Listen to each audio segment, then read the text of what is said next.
Comenzamos entonces de inmediato con este segundo momento de esta jornada. En esta oportunidad, derechos laborales en Venezuela, 25 años de la Constitución Bolivariana, compañero Elías Jagua Milano y el camarada Eustorgio Carvajal, a quien vamos a dejar de inmediato en el uso de la palabra. ¿Qué tal? Bueno, me vuelvo a presentar otra vez. Mi nombre es Eustorgio Carvajal. Hago parte del Centro de Formación Guayana. Hago parte del Centro de Formación Guayana. También hago parte de la CREDAO a nivel nacional y me gano la vida como trabajador en la cementera, responsable allí de la Oficina de Atención al Ciudadano, atendiendo todo lo que tiene que ver con los procesos sociales y comunitarios de las comunidades, ¿no? Y desde el centro, por supuesto, impulsando los espacios de encuentro y de debate, como este y como otro, junto con otro equipo bastante amplio que nos hemos permitido durante estos, si quiere, unos 10 años que estamos más o menos en esta dinámica de estar frente al centro, impulsando estas reflexiones, pues, ¿no?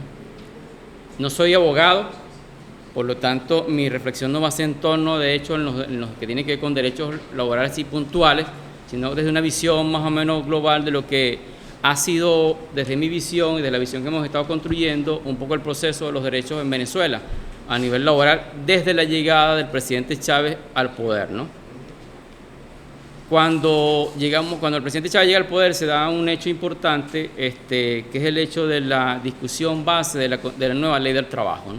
Antes de ese proceso se mencionan elementos fundamentales como es se retoma la retroactividad de los procesos de las prestaciones sociales. Por eso que se ha perdido unos años antes, en el 97, y que se retoma de alguna manera en el gobierno de Chávez, en esa primera etapa del gobierno de Chávez. En ese primer proceso también se dan otro proceso importante, que es la reforma de lo que es la LOCSIMAD. La LOCSIMAD viene de un proceso anterior a y que en ese periodo de tiempo se le da un impulso, se reimpulsa el INSACEL y empieza a caminar algunas cosas a nivel del mundo obrero de manera diferente, pues, ¿no? Desde el punto de vista de la salud y la seguridad en el trabajo. Siguiendo este proceso, también se da un proceso, unas iniciativas de fortalecimiento de las organizaciones laborales en Venezuela, bien sea por un hecho de multiplicación de los sindicatos en algunos espacios, o bien sea por la discusión masiva que hubo en Venezuela sobre el control obrero, y la retoma de las empresas, de algunas empresas recuperadas o empresas en manos de los trabajadores. En esos años, si recordamos, Industrias Diana, Papeles Venezolanos, Sanitarios Maracay, y otras empresas más, fueron poco a poco a ser parte del poder de los trabajadores en ese sentido, ¿no? Por supuesto, esta dinámica tiene un curso más o menos amplio a nivel nacional. Se fortalece el ingreso per cápita del país, se fortalece el salario y llegamos a tener el salario más alto de América Latina en un momento determinado de esa historia, pues, ¿no? En efecto, toda esta pugna interna de la que nos plantea el Rojo sobre la cuestión del capital y la burguesía interna en Venezuela trastoca todos estos intereses en años posteriores y entonces muere Chávez, pues, ¿no? Muere Chávez y ahí como que dividimos a la historia Es asesinado Chávez, pues, ¿no? Es asesinado el comandante Chávez y hay un cambio, una estructura se rompe el paradigma en el cual veníamos flotando nosotros y se retoman algunos otros elementos o empiezan a surgir elementos, pues, ¿no?, de contradicciones internas en el Estado, de contradicciones internas en el gobierno, que nos lleva ahí poco a poco una disminución de los derechos adquiridos o de los derechos de alguna manera no se pierde desde el punto de vista temático, o sea, están en la ley, ahí está planteado legalmente, pero desde el punto de vista práctico empiezan a ir en menoscabo esos derechos laborales. Entonces surge, se retoma otra vez la cuestión de la bonificación del salario, cuando ya lo habíamos superado durante las primeras dos fases del gobierno de Chávez, se retoma esto, empieza a perder poder adquisitivo el salario de los trabajadores, se mantiene, por supuesto, la estabilidad laboral, como decía el compañero del PCB, pero en ese sentido también hay toda una cuestión de leyes que empiezan a utilizarse para ir, digamos, de alguna manera ir controlando o minimizando la participación de los trabajadores a nivel de los centros de trabajo, ¿no? Entonces, En esa dinámica se crea la ley contra el odio, la ley antibloqueo y la ley contra el boicot. Además también de lo que hemos nombrado anteriormente, el memorándum 2792 y el de la UNAPRE, ¿no? Pues estos elementos legales se vienen utilizando desde algún punto de vista para ir minimizando algunas situaciones internas en algunas plantas, en algunos centros de trabajo, y que por supuesto implique de alguna manera la carencia de derechos, pues menoscabo de los derechos a nivel laboral, sobre todo en la parte sociopolítica, que sería la cuestión sindical, pero también en ese mismo escenario surgen otras leyes, como la ley de los CPTT. La ley de los CPTT implica entonces la creación de una estructura orgánica dentro de los espacios laborales que nos permite entonces a los trabajadores poder tener otro espacio de participación. A pesar de todo esto, en Venezuela entonces tenemos como varios elementos allí. Por un lado, los delegados de prevención, por otro lado, los sindicatos, por otro lado, los CPTT, ¿no? Y ahora, por supuesto, tenemos todo el marco de la discusión de lo que sería la constituyente obrera o el Congreso de la Constituyente de los Trabajadores, la Constituyente Obrera, pues, ¿no? Entonces, en este gran escenario se gestan diferentes situaciones a nivel de los trabajadores que de alguna u otra manera nos llevan por dos líneas, pues, ¿no? Una línea que es, de alguna manera, el descontento de la masa laboral, ¿no? Sabemos que venimos de una crisis estructural, pues, ¿no? Una crisis económica, una crisis medioambiental, una crisis energética, una crisis política de alguna manera y una crisis mundial, pues, ¿no? Porque también en este escenario no hay referentes en el mundo, de alguna manera, que ayuden a entender cuál es la dinámica hoy día de la masa trabajadora, del movimiento obrero a nivel mundial, pues, ¿no? Si recordamos, por lo menos yo estuve buscando por allí, hurgando en algunos espacios, la parte más fuerte que hubo a nivel mundial en términos de lucha de los trabajadores, que tuvo un impacto global, fue la huelga en Francia de los chalecos amarillos. Después de en ese momento hay muchos elementos más, otras cosas más pequeñas, pero con menos visión internacional. Entonces ese movimiento obrero empieza a decaer a nivel mundial y por supuesto nos lleva al momento que tenemos actualmente, un movimiento obrero desmovilizado, un movimiento obrero atomizado, un movimiento obrero con falta de organicidad interna y que de alguna manera no tiene la capacidad entonces para enfrentar lo que pasa en este caso en Venezuela de manera orgánica. Hablamos de esos elementos que nos dicen que los derechos de los trabajadores poco a poco en esta dinámica se han ido perdiendo. Hay una posibilidad que decimos nosotros, que de alguna manera creemos que hay que rescatar la esperanza, como dice el Rojo, que en la constituyente obrera, que en el Congreso de los Trabajadores, se pueda dar ese debate que nos permite ir recapitulando, reenganchando y reubicándonos como masa trabajadora, que nos permite entonces generar elementos de anclaje para poder avanzar. Quizás el avance no va a ser tan próximo, no va a ser tan cercano, pero de alguna manera va a ser así. Lo que sí nos preocupa sobremanera, entonces, son esos otros elementos que están por ahí subyacentes, al cual tenemos que darle un coto de atención. Por ejemplo, que era, nos mencioné anteriormente, el memorándum 2792, el memorándum de la UNAPRE, y lo último que es la ley de las zonas exclusivas, las zonas económicas exclusivas, porque ahí también hay como un elemento que nos permite o que puede, pues, de alguna manera asentar en Venezuela todo lo que sería la pérdida de derechos laborales. No quiere decir de alguna manera que perdamos todo lo que tenemos actualmente. Rescato, y por eso mi insistencia en garantizar en el espacio de la discusión de la constituyente sindical la posibilidad de generar elementos que nos permitan detener esto que está sucediendo. Si vamos de alguna manera, como dice el gobierno a nivel nacional y como estamos viendo en algunos espacios, hay un avance económico, también eso tiene que reflejarse en un proceso social que nos permita fortalecer la masa laboral, la masa obrera, para poder defender sus derechos como tal, pues, ¿no? Pero hay que buscar mecanismos que nos permitan enfrentar estos elementos legales, pues, ¿no? Y yo estoy de acuerdo con lo que decía el compañero Mendoza anteriormente. Hay una suerte de hechos que nos dicen que es posible que nos estén traicionando, pero también una suerte de hechos que nos dicen que efectivamente vamos avanzando o tenemos que avanzar. Por eso el presidente Maduro pone otra vez la rueda en la calle. O sea, hay que sentarse a debatir, hay que sentarse a opinar, hay que sentarse a producir cosas, a producir ideas. Y en ese sentido hay que ver qué es lo que se puede hacer, ¿no? En función de rescate de los derechos o restablecer la estructura orgánica legal que nos permita que los derechos se mantengan, pues, ¿no? Desde mi visión o de lo que hemos estado viendo, más o menos esta es la línea. No voy a seguir ni profundizando acá. Esperamos que el debate nos dé para poder avanzar en esta orientación. Pues, ¿no? Gracias.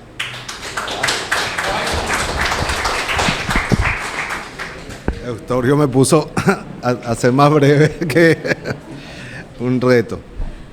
Bueno, miren, en verdad, en primer lugar, como Centro de Estudios para la Democracia Socialista, estamos muy complacidos, lo comentaba ahorita con Reinaldo. Este es uno sin micrófono. ¿Me oyen mejor sin micrófono? Ok. Este es uno de los espacios o los debates más plurales donde se han expresado posiciones antagónicas con absoluto respeto y transparencia. Y es precisamente lo que nosotros buscamos. Y más lo que nosotros buscamos es lo que creemos que la sociedad, que la revolución necesita. Y que el mundo de los trabajadores y trabajadoras necesita, que podamos sentirnos libres de expresar nuestras opiniones, entre compatriotas, entre revolucionarios, independientemente de cuán cerca o cuán lejos estemos del gobierno, sin temor.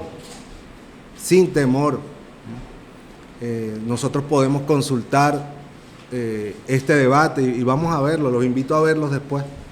Todo este debate ha sido registrado, como todos los debates. Después lo colgamos en nuestra página web, cedesb.com. Ahí están todos los debates del Centro de Estudios, ¿no? Porque siempre lo hemos hecho con transparencia, con lealtad a nuestra patria, con lealtad al pensamiento del pueblo venezolano y sin temor a abrir el debate de las ideas, ¿no? Completamente, para que todo el mundo pueda verlo, escucharlo y hacerse su propio juicio. Sobre todo quiero celebrar de esta reunión el reencuentro con grandes amigos, compañeros de tantas luchas, de tanto tiempo, y sobre todo celebrar la presencia de los jóvenes de la Juventud Obrera Católica, porque son, bueno, la esperanza y la responsabilidad nuestra como dirigentes, ustedes obreros, sindicales, revolucionarios todos, de entregar un testigo a una nueva generación que luche por ampliar los derechos de los trabajadores y las trabajadoras en Venezuela. Además, vamos a cerrar este año el seminario de los 25 años de la Constitución que abrimos hace un año, en diciembre del año pasado. Hemos hecho abordado cerca de 10 temas, ¿no?, de la Constitución de la República Bolivariana de Venezuela. Creo que ya no da tiempo más el año para abordar otro, y cerrar con el tema de los trabajadores y trabajadoras es sin duda estelar, porque además fue el tema después de la tierra, o primero este tema y la tierra, el derecho de los campesinos y los indígenas a la tierra, uno de los temas más polémicos y más conflictivos dentro de la Asamblea Nacional Constituyente de 1999. Y tenía que ser así, porque efectivamente la disputa central entre el capital y los trabajadores son los derechos de los trabajadores. Y la disputa central entre a quién le pertenece la renta y la renta de la tierra es lo que va a determinar lo que es una revolución. Lo que va a determinar en esencia el carácter de una revolución es cuántos derechos alcanzan los trabajadores sobre el capital y cuánto la tierra no sirve para la apropiación privada, sino para la producción y la satisfacción de las necesidades de la población que la habita y que la ocupa. Por eso esos dos temas fueron centrales en el debate constituyente de 1999. Yo voy a hacer un breve recorrido de lo que fue mi tesis, a propósito de que fue hecha en este centro de formación y con entrevistas de muchos de los que están, de Boada, de Machuca, de Sayago, entre otros que recuerdo. Ahí está la lista de los entrevistados. Una tesis que hicimos en pleno proceso de privatización de Sidor, metidos allí con los trabajadores y las trabajadoras, compañera Verónica Guerrero y mi persona, en el año 94, 95. Ayer contaba un poco de esa historia, ¿no? En esa tesis nosotros identificábamos que a partir de 1973 en el mundo, digamos, se rompe con el modelo, se inicia la ruptura del modelo de bienestar que se construyó después de la Segunda Guerra Mundial. Y eso tiene que ver con lo que hablábamos ayer. Ese mundo que se construyó después de la Segunda Guerra Mundial también tuvo un relato o un correlato en el mundo de los trabajadores y trabajadoras. ¿Por qué? Frente a la conquista plena de los derechos laborales en el mundo socialista, después de 1945 específicamente, y mucho más después de la muerte de Stalin y las reformas que se dieron en la Unión Soviética y en el mundo del llamado bloque oriental, los trabajadores de Occidente, del mundo occidental, de Europa, del mundo capitalista, aprovecharon ese intersticio para lograr alcanzar el mayor número de derechos posibles hasta ese momento, que se constituyó en lo que se llamó el estado de bienestar de Europa, que tenía que ver con salarios dignos y suficientes, que tenía que ver con estabilidad laboral, que tenía que ver con las 8 horas de trabajo, o menos incluso, con la sindicalización, con los derechos a reclamo, a huelga y a todo lo que permitía defender los derechos alcanzados y conquistar mucho más, a la seguridad social plena, a las prestaciones sociales, a los derechos integrales de los trabajadores, a la salud, a la educación de sus hijos, etcétera, etcétera, etcétera, ¿no? Ese mundo comienza a deconstruirse a partir de 1973, específicamente, cuando se rompe el modelo económico construido en el capitalismo después de la Guerra Mundial, porque dicen, bueno, esto es demasiado costoso, ¿no? Y la crisis que comienza a perfilarse del capitalismo mundial se la achacan al costo de ese estado de bienestar que habían logrado los trabajadores, que no se los dieron. Los trabajadores y trabajadoras del mundo capitalista aprovecharon la Guerra Fría para hacer ceder y retroceder al capital en el mundo capitalista, que temeroso de la revolución socialista y comunista tuvieron que ceder parte de la apropiación de capital que hacían para contener el avance revolucionario en el mundo, ¿no? Entonces, esa recomposición del modo económico, ya un capitalismo que se siente seguro, que está trabajando y conoce de las debilidades del mundo socialista, ya desde los años 70 Estados Unidos y la OTAN preveían y trabajaron, no solo preveían, y trabajaron para la caída de la Unión Soviética, ¿no? Que ocurrió en 1991, comienzan a retroceder en esa entrega de recursos o de derechos a los trabajadores y trabajadoras, e insurge el modelo neoliberal, que como aquí lo decíamos hace 35 años, las políticas neoliberales persiguen la reducción del gasto público, incluido el gasto social, y un control monetario que restringe el consumo, con el fin de conjurar la inflación. Esta situación implica eliminar el papel del Estado en la expansión de la demanda, y otro de los objetivos de las nuevas políticas es la reducción de los costos laborales como medida para incrementar las tasas de ganancia del capital. Eso es el modelo neoliberal en esencia, ¿no? Allí en la tesis, bueno, pasamos a explicar detalladamente lo que es la flexibilidad en el mundo, la flexibilidad salarial, la flexibilidad de los salarios, de la estabilidad laboral, de la contratación laboral, y entramos en el mundo de la subcontratación, que era la manera como, frente a la resistencia de los trabajadores y las trabajadoras en el mundo,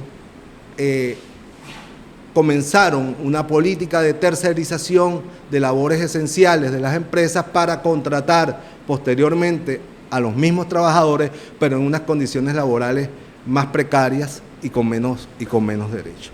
Y es allí donde entra nuestra tesis. Y aquí, porque no pude sacar la fotocopia completa, el mundo del Ciudad Guayana, el paraíso de las contratas. Ese fue nuestro estudio de caso. Después de analizar todo este estudio, dice, voy a leer brevemente unos párrafos. El proceso de contratación de servicios que se vive en Sidor y sus negativas repercusiones para los derechos de los trabajadores es general a todas las empresas básicas de la industria, incluyendo la industria metalmecánica e incluso los servicios del Estado.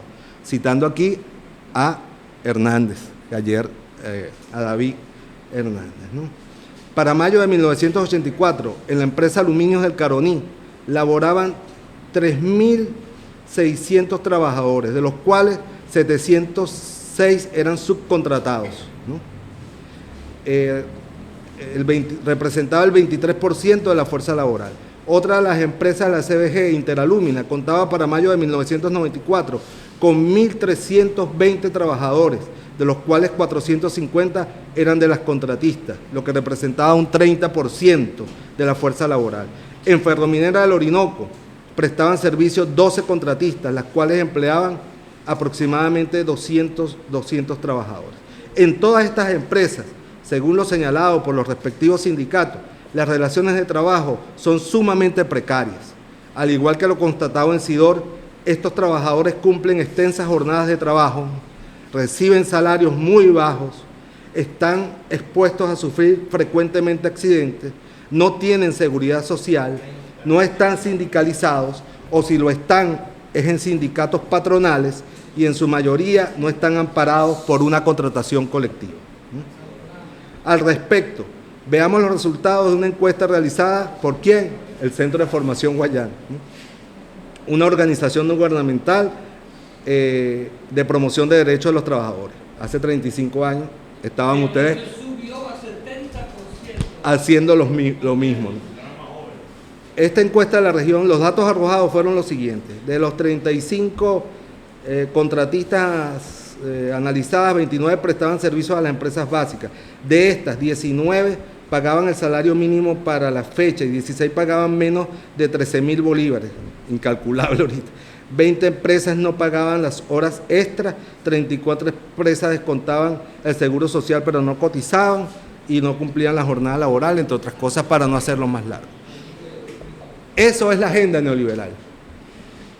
Esa fue la lucha de los trabajadores y trabajadoras en la década de los 90, porque no solo eran las empresas de Guayana, también ocurría en la empresa petrolera, también en el propio Estado venezolano, en la educación, en la salud, todo el proceso de tercerización de las funciones básicas con la finalidad de ¿qué?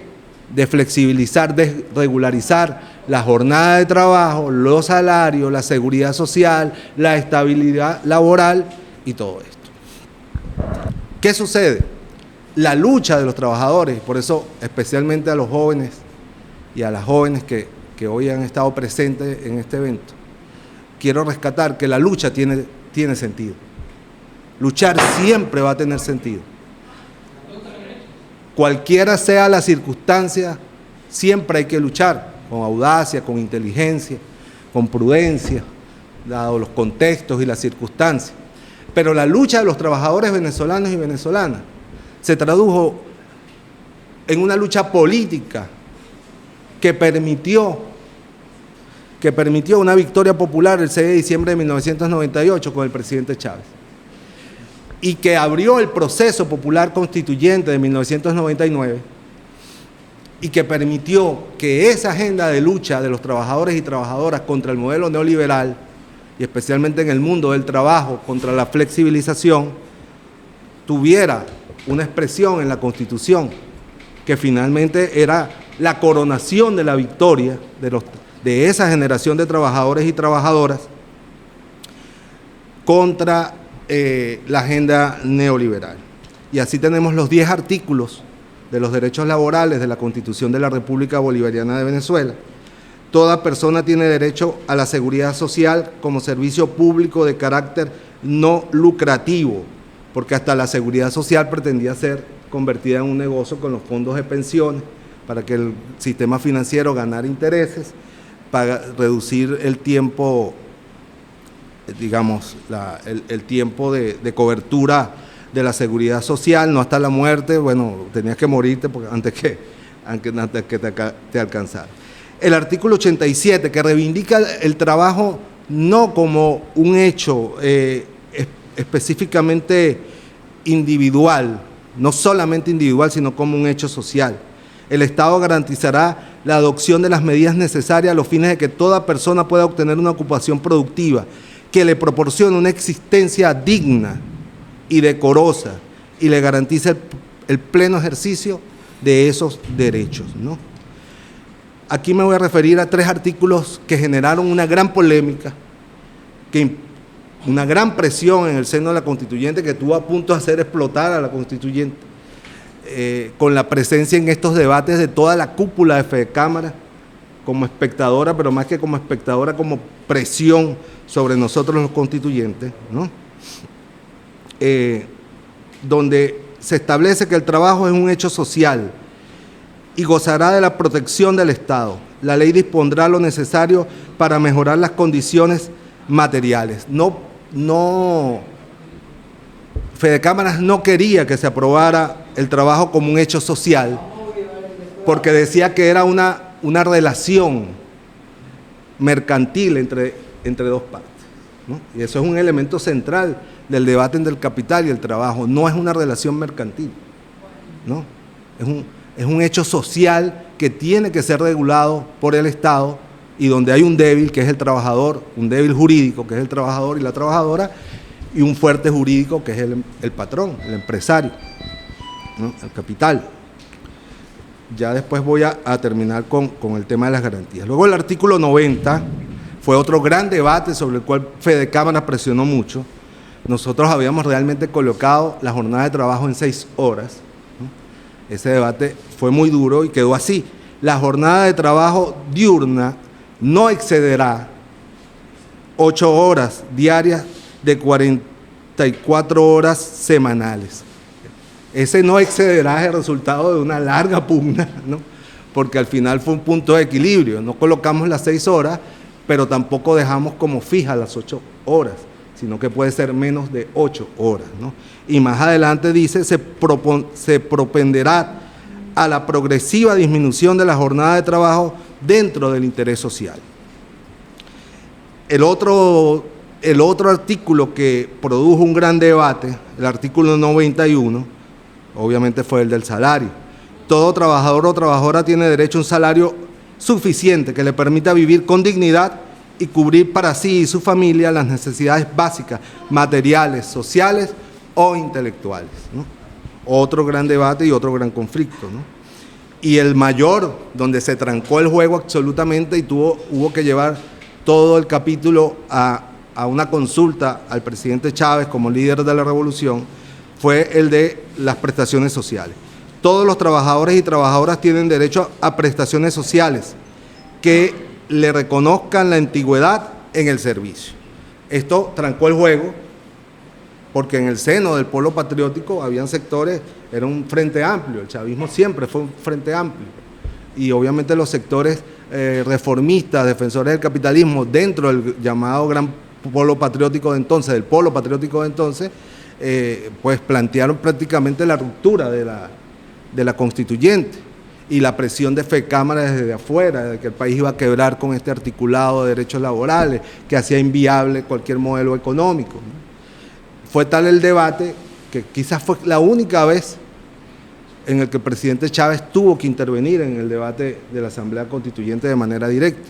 Recuerdo, fuimos a la casona, se expusieron los argumentos de lado y lado, y recuerdo muchas veces, pero dos con mucho énfasis, escuché decir a Chávez esto a favor de la opción de los débiles. Después de escuchar a todo el mundo, dijo, bueno, ustedes entenderán que yo tengo un compromiso con los trabajadores y trabajadoras, ¿no? Y aquí no debe quedar duda de con quién está mi gobierno. Entre los empresarios y los trabajadores, el gobierno de Chávez está con los trabajadores. Entonces, ese articulado tiene que responder al compromiso que yo adquirí con los trabajadores y trabajadoras y que responda a la lucha de los trabajadores y trabajadoras. Luego lo escuché con igual énfasis en la lucha por la tierra de los yucpas, ¿no? Donde en Perijá, donde volvió a decir con mucha fuerza que aquí nadie tenga duda, entre los ganaderos y los indios, yo estoy con los indios, ¿no? Porque ciertamente para Chávez, como cristiano, como revolucionario, nunca había duda de que la opción de una revolución siempre tiene que ser a favor de los humildes, de los campesinos, de los trabajadores, de los indios, de los explotados de todas las horas, ¿no? Entonces, ¿qué va a pasar luego? Porque esta película hay que verla completa, como decía Austorio, porque dice, bueno, es que el resultado es la situación actual de los derechos laborales, ¿no? Esto no se quedó en un articulado. A lo largo de la primera década de la Revolución Bolivariana, buena parte de estos supuestos que aquí se establecieron en la Constitución fueron alcanzados. Si bien no se pudo reducir la jornada a 8 horas, pero se logró en la ley del trabajo los 2 días de descanso semanales, que de alguna manera recogían, fue una manera de recoger estos términos. El salario se incrementó anualmente hasta convertirse en uno de los salarios más altos de América Latina, si no en algún momento del más alto de América Latina. La seguridad social integral se expandió con sus debilidades y con sus dificultades, pero se hizo. Y la gran deuda que tuvimos con la Constitución, que era el régimen de prestaciones, finalmente se cumplió en aquella histórica firma de la Ley Orgánica del Proceso Social de los Trabajadores y Trabajadoras, cuyo tema central era la solicitud que nos hizo Chávez a su equipo de trabajo y a las centrales sindicales, que dadas sus circunstancias de salud, él estaba obligado a cumplir una palabra empeñada, que era restituir la antigüedad. La última, la antigüedad en las prestaciones sociales. Y en medio de grandes dolores, que lo vivimos, prácticamente el acto estuvo a punto de suspenderse y él en un sublime aliento se sobrepuso a los dolores intensos de la enfermedad que lo aquejaba y dijo, vamos Elías, y Nicolás, estábamos los dos, vamos Elías, Nicolás, yo tengo que salir a cumplir mi compromiso, ¿no? Y bueno, lo vimos cumpliendo su compromiso con esta Constitución que expresaba la demanda de los trabajadores y trabajadoras.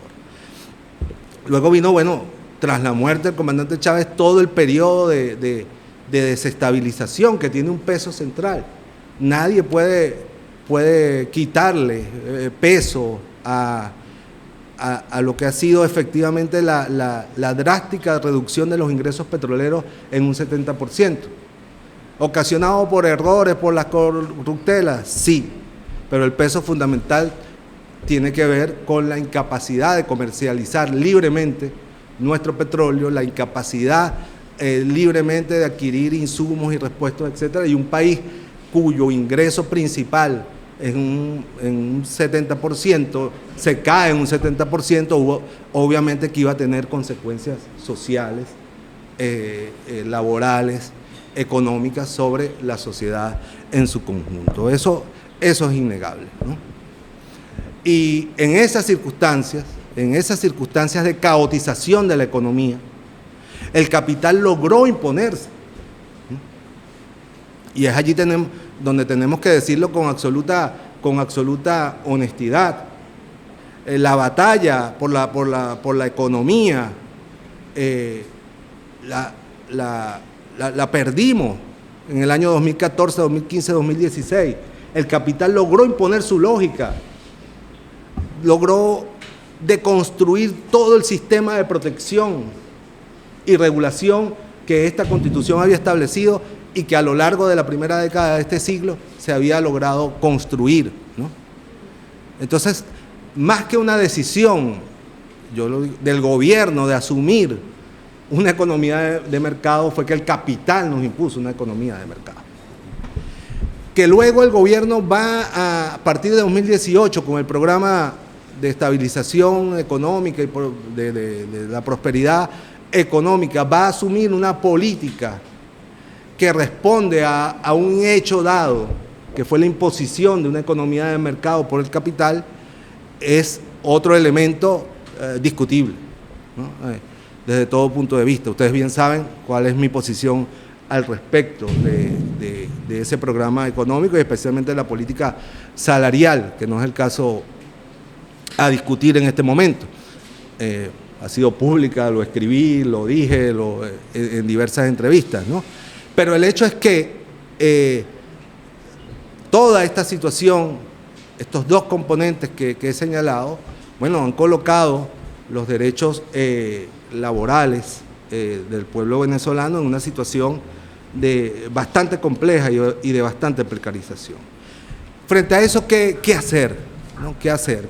En primer lugar, creo que, y voy a leer la última parte de la Constitución, ya tomé de 50 años. Cuando ustedes ven que alguien se quita y se pone los lentes porque tiene más de 50 años, tiene miopía y presbicia.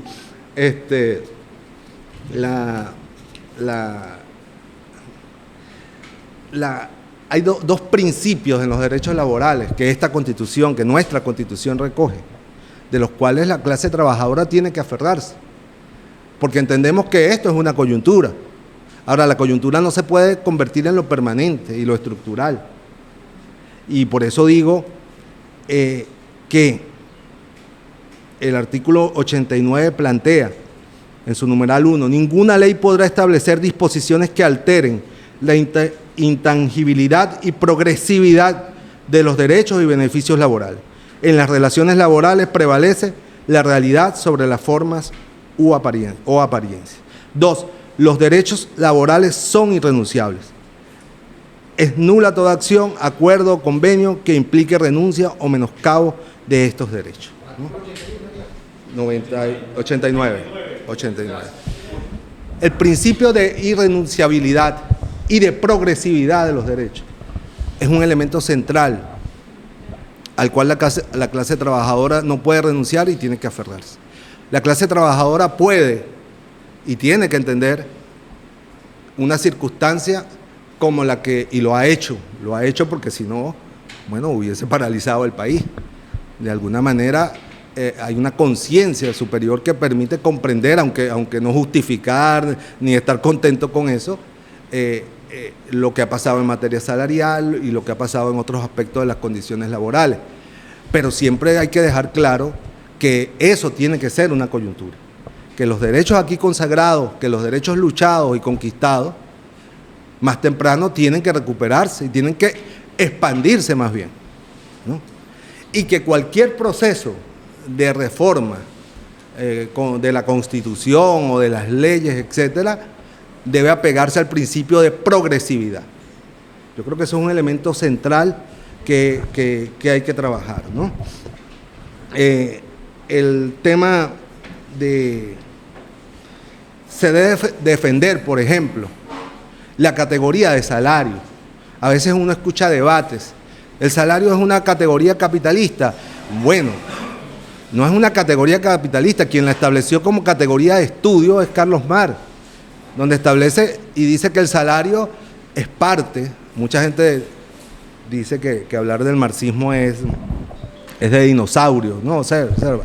Pero resulta que en todas las universidades capitalistas del mundo, hoy más que nunca se está estudiando el marxismo, de verdad. La crítica a la economía política. Obviamente le dicen a los estudiantes, no vean lo que, no crean lo que proponen como sociedad, eso no, pero el método para comprender esta sí, y lo estudian en las escuelas de economía de las universidades más relevantes del mundo.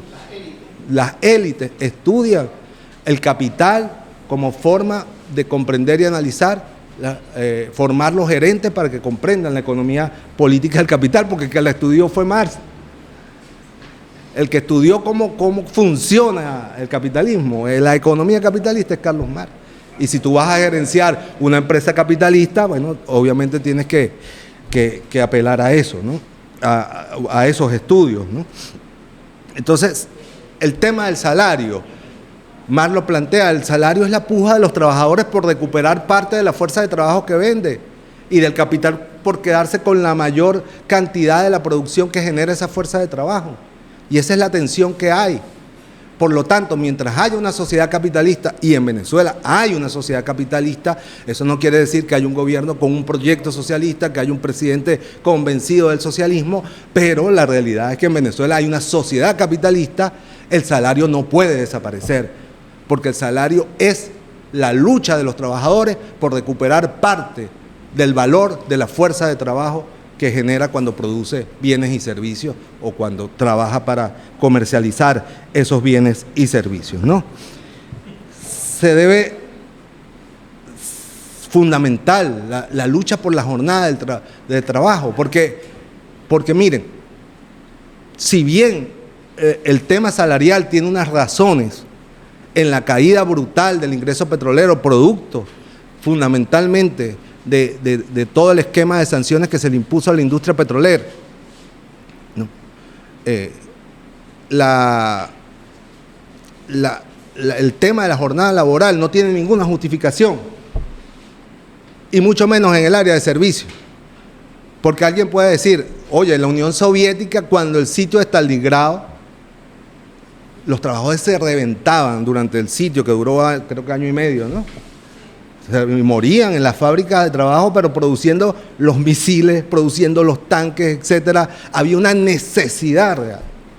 Entonces aquí estamos sometiendo a la juventud a una sobreexplotación que va a tener efectos. Ellos no lo ven ahorita, porque uno como joven, tú duras 12 horas parado, no sé qué, medio comes, etcétera. Pero cuando tengan 30, 20, 40 años, bueno, es que van a ver las consecuencias físicas y espirituales y psicológicas que unas jornadas extenuantes de trabajo y sin días de semana de descanso generan sobre el ser humano. Eso no es un capricho. Las 8 horas de trabajo no son un capricho, ¿no?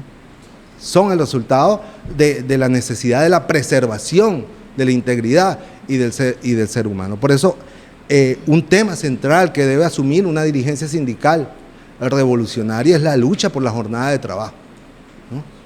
Por la jornada de trabajo, porque ahí lo que está viendo es una apropiación brutal de la fuerza de trabajo por parte del capital comercial, a expensas de la integridad humana de la juventud venezolana, ¿no? Y eso hay que decirlo y denunciarlo con toda claridad y con toda transparencia. Ya estoy finalizando, ¿no?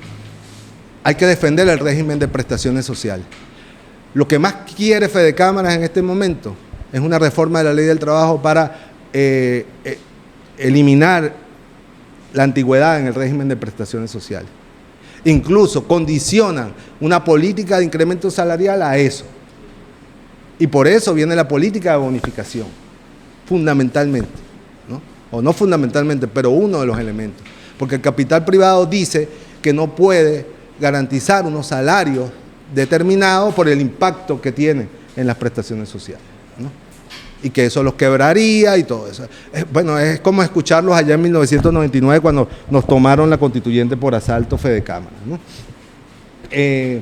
Y bueno, finalmente, como decía, creo que hay que trabajar y por eso me voy de verdad muy contento, muy alentado por este folleto, lo revisé y el trabajo que están haciendo, porque hay, y es nuestro deber, fundamentalmente, formar, acompañar a las nuevas generaciones de trabajadores y trabajadoras, a estos jóvenes de 18, 20, 22 años, a conocer qué es un reclamo laboral, qué es una apelación, qué es un recurso administrativo ante la Inspectoría del Trabajo, qué es un juicio laboral, qué es un derecho al paro, a la huelga, a la sindicalización. Y lo digo porque, como bien lo expresaba la joven de la Juventud Obrera Católica, yo estoy dando clases en este momento en algunas universidades públicas y mis estudiantes son todos trabajadores de las franquicias, de todas las franquicias. Y bueno, esa es la realidad. 8 horas de trabajo, 10, 12 horas de trabajo. Yo los recibo a las 7 de la noche. Bueno, aquellos pobres muchachos, ¿qué les puedo decir? Vamos a conversar.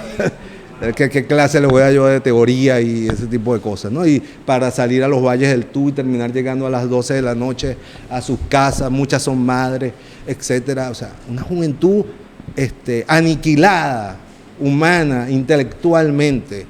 Nosotros tenemos una responsabilidad con esa juventud, porque nosotros a esa juventud le ofrecimos un mundo, y este no es el mundo que nosotros le ofrecimos a la juventud. Y en medio de las circunstancias que sea, nosotros tenemos que luchar junto a ellos para construir ese mundo, ¿no?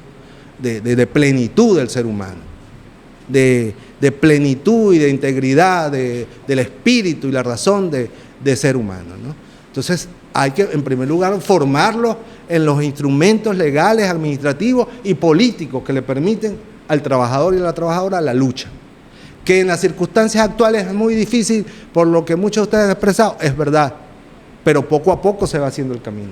Los espacios se van ganando poco a poco, demostrando que luchar, demostrando y convenciendo y generando incluso confianza en el gobierno, que luchar por los derechos laborales no es conspiración, que luchar por los derechos a 8 horas de trabajo y al respeto a la dignidad humana y contra el acoso laboral y sexual de los trabajadores y trabajadoras no es una conspiración ni una incitación al odio, es un derecho fundamental humano. Y la razón de una revolución es el ser humano, si no, no lo es. Si no, no lo es, ¿no? Por eso creo que el mayor compromiso que tenemos nosotros, los que estudiamos este tema, los que han dirigieron las luchas en los años 90, es no a que aprendan en nuestra cabeza, este mundo cambió, como decíamos ayer, este es otro mundo, ellos tienen su mundo y tienen que saber cómo aprender a luchar en ese mundo y a desenvolverse en ese mundo, pero al menos colocarle en la mano los instrumentos constitucionales, legales y los métodos de lucha democrática, pacífica y legal que le permitan a ellos ejercer plenamente los derechos establecidos en esta Constitución. Muchas gracias y disculpen la tardanza. ¿Sabes? Una de las cosas que también yo veo con los jóvenes es cuando ellos salen que están estudiando, que salen a hacer la pasantía. Bueno, más que están aquí la gente de las empresas. Ellos, por ejemplo, cuando hacen pasantía, dicen que eso es como un nudo allí para ellos hacer la pasantía en las empresas básicas. No sé si será cierto. Yo sé que muchos me los dicen. Miguel, mira, se me complica esto. Menos mal que ustedes están aquí en ese particular. Hay unos jóvenes ahí en Francisco Duarte que no están consiguiendo, ya salieron inclusive es el mismo lío, el mismo rollo. Pero bueno, estamos buscando la solución de una manera radical, porque tiene que ser radical, porque es que la Constitución nos brinda esa oportunidad. Agradecido Elías, agradecido Reinaldo, agradecido a todos ustedes por permitirnos, este debate. Yo soy un crítico. Comandante Chávez siempre nos dijo, hagamos la crítica y la autocrítica en el precisa. Y yo pienso que el que por ser crítico, si nos van a tildar, yo soy un crítico. Entonces yo estoy agradecido con ustedes aquí. Me gustaría seguir participando donde ustedes vayan, hermanos, porque este es el debate. Y escuchar una persona que piensa distinta a mí y yo quedarme tranquilo, sé el equilibrio. Y yo quiero cerrar con esto. Cuando las marchas allá en Caracas que quemaron Orlando, no se me olvida el nombre de ese muchacho que lo quemaron vivo, que nunca yo lo vi aquí en Venezuela, cuando le rociaron y lo quemaron. Yo dije, Orlando Figuera se llama él. Siempre me voy a acordar de él porque eso lo vi yo aquí. Yo dije, oye, ¿qué es eso? Vale, odiarnos nosotros e inclusive romper con eso. Gracias, Elías. Dios te bendiga, hermano. Sigamos construyendo patria. Amigos y camaradas, es interesante encontrarnos en un espacio como este. Transcurrido 25 años de aquel momento histórico donde el comandante Chávez nos llamó a la lucha por una constituyente y donde el pueblo llano aprendió que en él había ese remanente primario, originario, que era el derecho que tiene el ser humano, y en este caso el venezolano, de construir sus propias leyes. Eso fue un momento histórico donde se evaluó la gallardía de ese pueblo que concurrió al llamado que el presidente le hacía. 25 años después, en este momento, yo veo que lo que estamos haciendo aquí forma parte de ese proceso de evaluación de lo que ha sido la implementación de esa Carta Magna que fue creada por el pueblo en ese momento, pero que lamentablemente hoy, escuchándolo a cada uno de ustedes, nos produce tristeza, no muy profunda, porque tenemos elementos ideológicos que nos dan la fortaleza para entender que eso forma parte de lo que es la historia y que la historia se produce no de manera lineal, la historia da saltos continuos, unas veces para avanzar y otras veces para retroceder, que nos permite reflexionar. Esa constitución nuestra del 99, una constitución, bueno, que ha sido elogiada y sigue siendo elogiada por contener elementos que nos permitieron avanzar y afianzar muchas cosas, pero que lamentablemente cuando ahorita el amigo acá hablaba de la progresividad de los derechos. Hoy nosotros evaluamos y decimos, ¿ha habido progresividad en algunos derechos? Aquí se ha determinado que no, ¿verdad? Hay derechos que han quedado suspendidos, derechos laborales que ya no se discuten, ni se permite que se discutan, porque cada vez que ese pueblo trabajador con conciencia, ese pueblo que ha trabajado incluso en las condiciones y con el hambre pegada en el estómago, que no ha dejado su sitio de trabajo, a ese pueblo no se le reconoce en espacio cuando le solicita al gobierno asentarse en círculos como para debatir cara a cara de cómo él ve el proceso por el cual está atravesando y cuáles son los procesos que se presentan en las empresas de corrupción que no ha permitido avanzar, que no ha permitido que se desarrolle ese programa de lucha contenido, esa carta de navegación que es la Constitución venezolana y donde muchos de los derechos del pueblo que se expresaron en esa Constitución no se han podido conquistar, porque han sido escamoteados, y han sido escamoteados por aquellos pseudos dirigentes que lamentablemente se enquistaron en el proceso revolucionario y que hoy, personas como nosotros que llegamos acá de niños y que hoy el cabello se nos puso blanco, hoy somos criticados cuando alzamos nuestra voz de protesta y decimos, eso es incorrecto. Porque entonces ahora los que se enquistaron en el proceso revolucionario, muchos de ellos recién llegados y recién vestidos, que solamente se pusieron gorras rojas y allí en la gorra carga el pensamiento, pero que cuando se la quitan no tienen nada adentro. Esos son los que hoy acusan a las personas que tienen ese espíritu de lucha y esas ganas de llevar adelante ese país. Cada vez que una persona ahorita dice, vamos a sentarnos, o es incorrecto, acusa a esas personas que hoy ocupan cargos importantes en el gobierno, entonces nos ponen adelante y dice, ese es un contrarrevolucionario.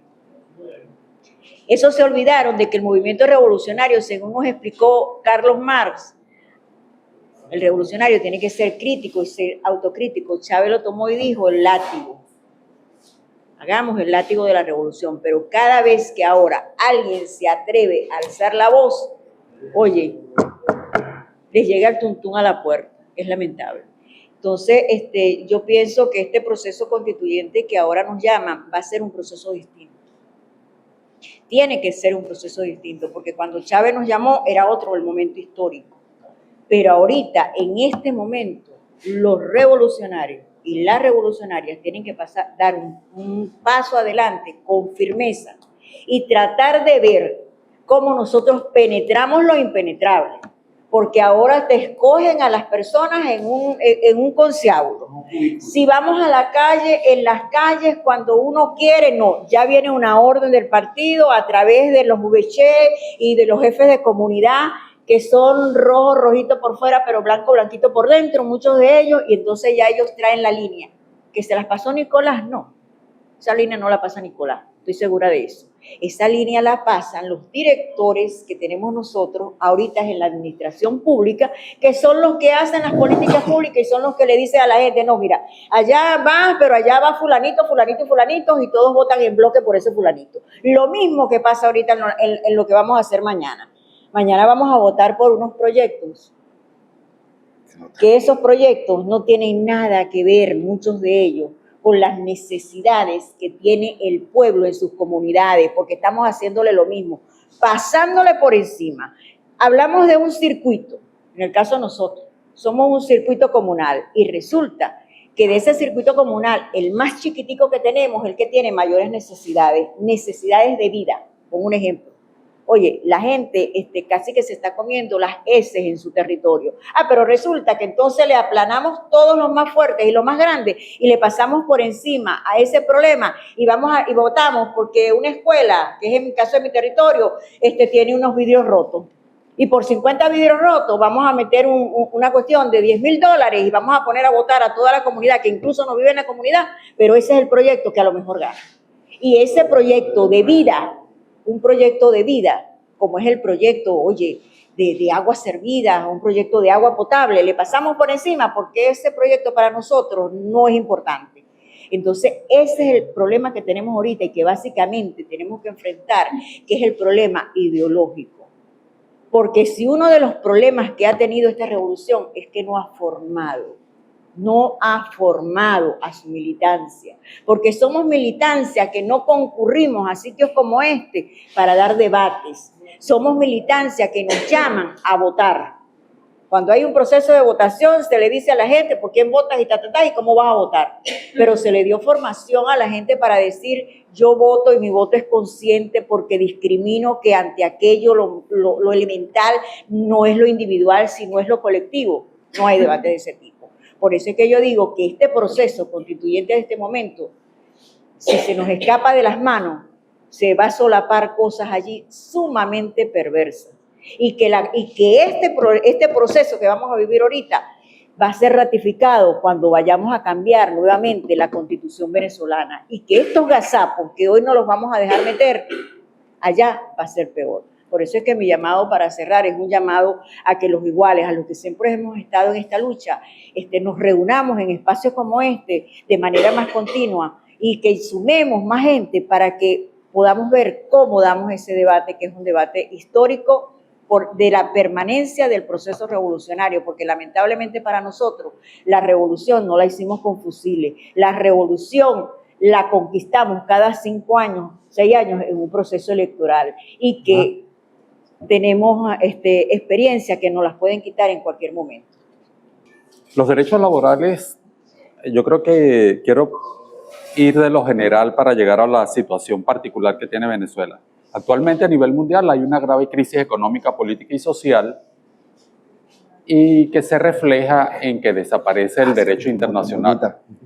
Una evidencia de eso es lo que está pasando, el genocidio que está pasando en Gaza. No hay forma de hacer nada en Gaza, nadie hace nada. Hay las movilizaciones populares en Europa y se ve los estudiantes en las universidades, pero de parte del derecho internacional, de las instituciones internacionales, no hay forma de hacer nada frente al genocidio que hay en Gaza. Es un reflejo de cómo va avanzando también a nivel mundial la extrema derecha, el fascismo. El sionismo es una forma de fascismo. Y cómo van retrocediendo los derechos a nivel mundial, eso se refleja, esa crisis, en cada país. Y Venezuela no escapa a ese retroceso de los derechos y de cómo la clase, los empresarios descargan en la espalda de los trabajadores la crisis. Eso está ocurriendo a nivel mundial, todos los países vienen retrocediendo y en Venezuela también venimos retrocediendo en los derechos. Los empresarios aquí también descargan con toda la extensión de la jornada de trabajo, la bonificación del salario y todo esto se viene reflejando. Hay lo determinante en la crisis, la situación que está pasando en Venezuela y en cualquier país, lo determinante es la crisis que hay a nivel mundial. Los elementos modificantes son los actores nacionales que pueden ser atenuantes o agravantes de la situación nacional, pero lo determinante es la crisis que hay a nivel mundial. Hay una organización que se llama Oxfam, que todos los años publica un informe sobre la brecha económica. Y Oxfam todos los años viene certificando que viene avanzando la brecha entre los empresarios, los que acumulan la riqueza, y el resto de la población. Creo que en los últimos informes, creo que estaba en más del 50%. Hay la casta de los empresarios, la clase social empresarial, acumula más del 50% de la riqueza en comparación con el resto de la población a nivel mundial. Es un reflejo de la crisis que hay a nivel mundial. Y eso es lo que la situación que tenemos actualmente en el país tiene que ver con eso. La situación que tenemos actualmente en el país tiene que ver con esta crisis que hay a nivel mundial. La única forma de compensar el poder económico que tienen los empresarios no, ellos van a seguir buscando cómo mejorar su tasa de ganancia y la van a mejorar descargando la crisis sobre los trabajadores a nivel mundial y aquí también. Y la única forma de compensar es avanzando en la organización, buscando en primer lugar la unificación de la clase, en segundo lugar la concientización y la movilización, ir a la acción para defender nuestros intereses. Eso tiene que ser con unos principios, esta unificación, organización, concientización, movilización, con principios, uno, de independencia de clase. Nuestra organización tiene que ser independiente de las organizaciones de empresarios, de presencia de patronos dentro de la organización, con democracia por la base, con solidaridad, con la movilización de los demás sectores explotados y oprimidos, buscando la unificación de los distintos sectores que compartamos estos principios. Y para poder avanzar en nuestros derechos, algunas de las cosas que se conquistaron en estos 25 años que están desapareciendo, y para conquistar otras, este Congreso es una oportunidad. Hay un riesgo, se planteaban muy bien muchos de los vicios y las debilidades que hay en el proceso constituyente, pero ahí tenemos que prepararnos para poder recuperar lo que se había conquistado y avanzar sobre eso, pues todavía no hemos salido del Estado capitalista. Este Congreso es una oportunidad. A pesar de toda la burocracia que ya se ha mencionado en el proceso de ir hacia este Congreso de Trabajadores, esta constituyente de trabajadores, hay una oportunidad, hay una posibilidad, no hay una certeza, hay una posibilidad. Yo creo que aquí nosotros deberíamos tener una reunión semanal para ir haciendo el debate de cómo aprovechamos esta posibilidad que brinda la Constituyente de Trabajadores, el Congreso de Trabajadores, con propuestas para ir compartiendo con organizaciones de trabajadores en otros estados, tratar de ganarnos a la opinión pública para una propuesta clasista,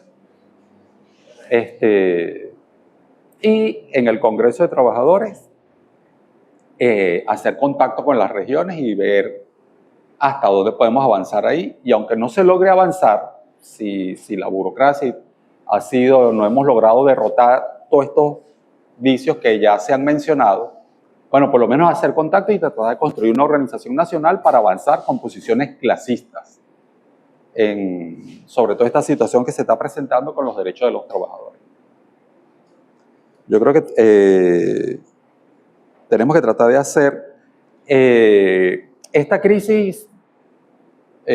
También estamos contrarreloj.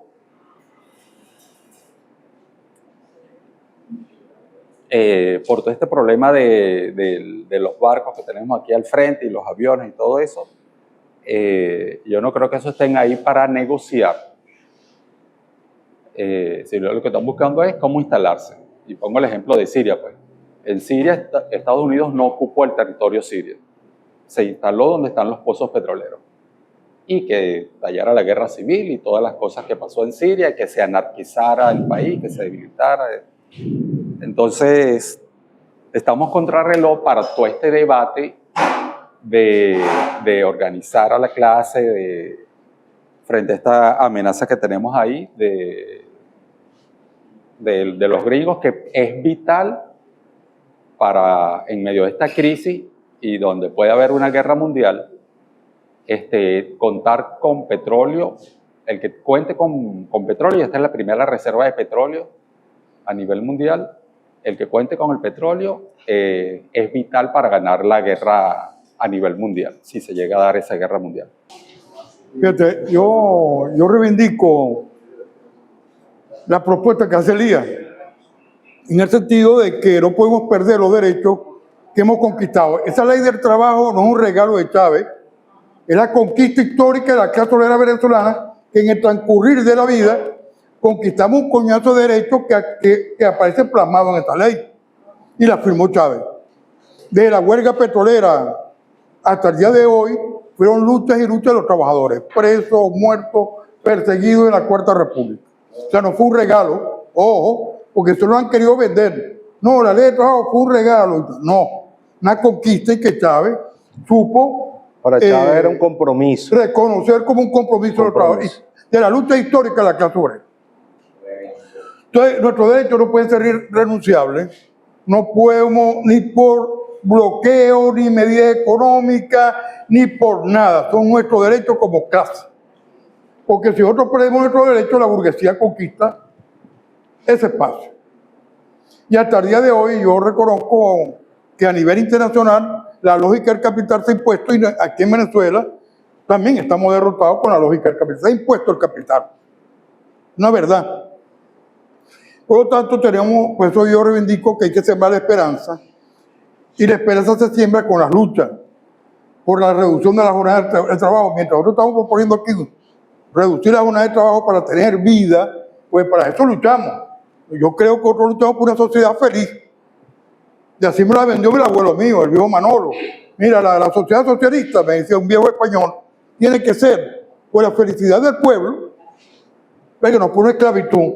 Entonces nos venden 14 horas de trabajo, 12 horas de trabajo y 13 horas de trabajo. Peor aún, camarada, nos están vendiendo la propuesta de los emprendimientos como solución para solventar el problema salarial. Entonces yo vengo de trabajar y tengo que hacer tortas, empanadas y otra vaina, o matar tigres de electricidad o electrónica para poder solventar el problema del trabajo, del salario, ¿verdad? Hay mucho más trabajo, pues. Y eso no, pues, para eso lo estamos luchando. Y creo que los compañeros que han caído en combate no lucharon por eso. Porque yo me niego, pues. Entonces, y por eso yo reivindico aquí a Paula Farque el derecho a la presa. Yo reivindico el derecho a la presa. Yo no creo que el socialismo sea la sociedad del trabajo como tal. No, el trabajo social para resolver las necesidades humanas. Y lo demás es para compartirlo y ser una sociedad feliz. Para eso lucho yo. Entonces rescato esa parte. Rescato el derecho de que esta reforma constitucional, como dice Alexis, no puede ser para atrás, porque Lenin hablaba de un paso para adelante y dos para atrás. Tenemos un maratón para atrás. No dos pasos, un maratón. Entonces, bueno, esa reforma debe ser para aumentar los derechos de los trabajadores y del pueblo, ¿no? Si no, estamos derrotados. Y no me vengan a hablar que tenemos que hacerlo coyunturalmente por bloqueo porque tenemos unos barcos. Al contrario, yo tengo que reivindicar los derechos del pueblo,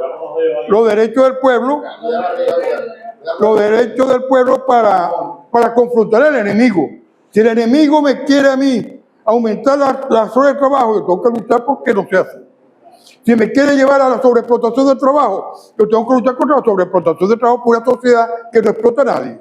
O sea, esa es mi confrontación con el enemigo. No adaptarme a las políticas imperiales, ¿verdad?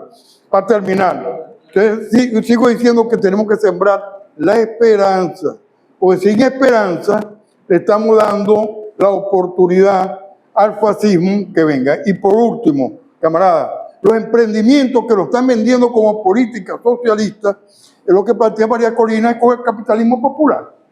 Marica, ¿cómo que vamos a levantar nosotros ahora los emprendimientos como política revolucionaria? Si esto es lo que planteó María Corina como capitalismo popular, todo el mundo tiene que ser empresario y la vaina, eso es lo que nos están vendiendo. Yo me niego a esto también.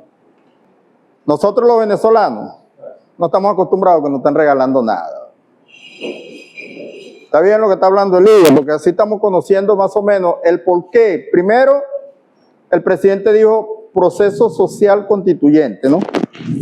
Nosotros, en la oficina donde estamos, el equipo Movimiento Social de Trabajadores de Base, le buscamos el porqué. El socialismo es igualdad de condiciones para todos. Vean, vamos a ver cómo hacemos por aquí. Después le inventaron otro nombre, proceso constituyente sindical. Pero siempre el presidente enfocaba los 4 puntos: producción, organización, la defensa del país y el otro punto. No me acuerdo. La producción. Ok. Luego viene nuevamente en este último punto, enfoca los primeros puntos, son los que invirtió los temas. El productivo lo puso de primero. Y el de organización de los trabajadores, de los temas sindicales, lo puso de segundo. Yo quiero que nosotros revisemos muy bien eso, porque cuando el presidente habló la primera vez que habló de un proceso social constituyente, el presidente dijo: un proceso social constituyente que trascienda por encima del sindicalismo del siglo XX y que se ajuste al del siglo XXI que quería el presidente Hugo Chávez Frías. ¿Por qué el presidente quitaba el socialismo del siglo XXI? Porque era un sindicalismo corrupto y burócrata, y el presidente Chávez no quería nada con eso. Y entonces ahorita Maduro dice que nos ajustemos al socialismo que quería Chávez del siglo XXI. Entonces, ¿por qué empiezo al principio que a nosotros no nos gusta que nos regalen nada? Hermano, nosotros podemos abrir un debate inmensamente grande con el tema de la constituyente. Pero si no tenemos empresas, si no tenemos producción, si no generamos nada, igualito estamos arando en el mal. ¿Cómo defendemos unas prestaciones si tenemos una empresa cerrada? Y entonces la petición mía aquí, en nombre de los trabajadores de FIEL, del Movimiento Social de Trabajadores de Base, es usted directamente, hermano, que nos apoye con el tema que le estamos hablando del proceso social constituyente, perdón, del arranque controlado de la empresa Sidol.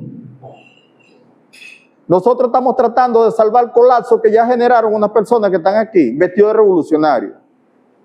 ¿Y cómo salvamos el colapso? Es arrancando la planta. Nosotros no tenemos la culpa del desastre que hicieron ellos, pero nosotros queremos ver para adelante. Lo que quedó atrás, quedó atrás. Hermano, la paralización de Sidol le está generando a usted más de 3 millones de desempleo. Ahorita usted lo nombraba, yo lo estuve revisando. Incluso quedé por ahí para ver si encuentro la tesis esa ya en Sidol. Yo se la voy a compartir Ok. La tengo en digital, se la paso ahorita. Entonces, date cuenta una cosa, cuando nombras tantos contratados, en aquel tiempo tú podías contratar a las personas, pero ahorita ¿cómo las contratas? Pues, ¿dónde las pones a trabajar si Sidol está paralizada? Igualmente, ¿cómo se activan las pequeñas y medianas industrias si no tienen la materia prima? Tú te pasas ahorita por la zona industrial de Sidol, por decir algo, la 321, por ahí, tú ves todos esos establecimientos cerrados. Y eso se llamaba la zona industrial porque ahí habían cualquier cantidad de pequeñas y medianas industrias que generaban empleo. Si nosotros no nos preocupamos por lo que dice el presidente Nicolás Maduro, enfoquémonos en el primer punto, que es la producción, la activación económica de Venezuela. Eso es lo que dice el hombre en el primer punto. Necesitamos producir, hermano.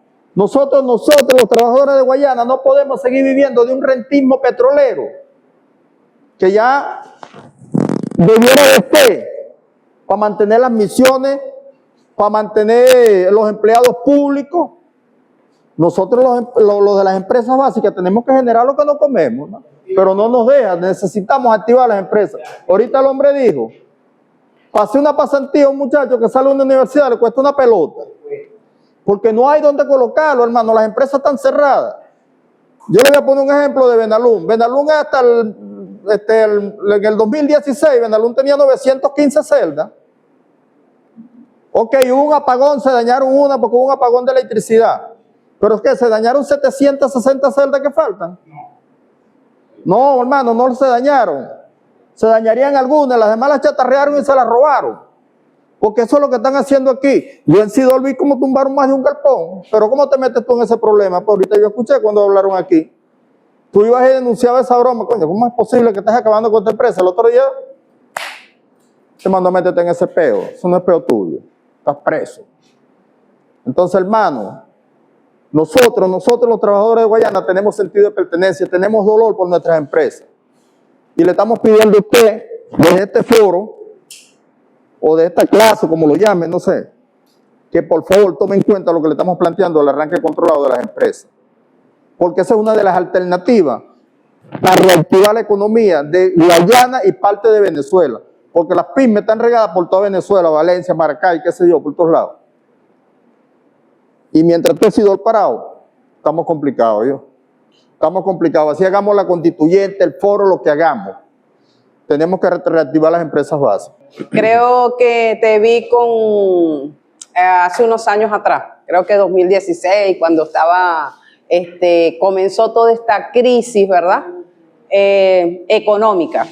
Pero yo diría, yo voy a comenzar con una frase, ¿verdad? Que es que estamos en un estado que es democrático, eso lo dice la Constitución, donde nosotros, cuando yo digo nosotros, el hombre, ¿verdad? El trabajador, el obrero, nosotros tenemos que ser participativos, tenemos que protagonizar los hechos. Se está hablando de una constituyente social. Hoy también quiero hacer referencia bueno, yo he hecho los estudios, he visto la Constitución, pero yo le he visto una debilidad. La debilidad es que aquí nunca, en la parte política, en la parte del trabajo, se menciona allí, pero la parte económica yo no la veo clara. Veo algunas que se dan algunas sanciones, algunas cosas. Y eso es importantísimo, porque aquí se habló de leyes, se habló de promesas que hizo el presidente Nicolás Maduro. Claro, él quiere hacer muchas cosas y muchas veces da el discurso para que uno pueda ejercer ese protagonismo. ¿Ve? Son ideas que él nos da. Entonces, si tú no regulas, si la Constitución, todo lo que han hecho los empresarios, y se lo voy a decir porque en el 2010, 2011, que mi hijo se graduó como abogado, él llegó y me dijo, mira mami, aquí todos esos empresarios que tú ves dicen que tienen inventario para 20 años para acabar con Maduro, para acabar con la revolución.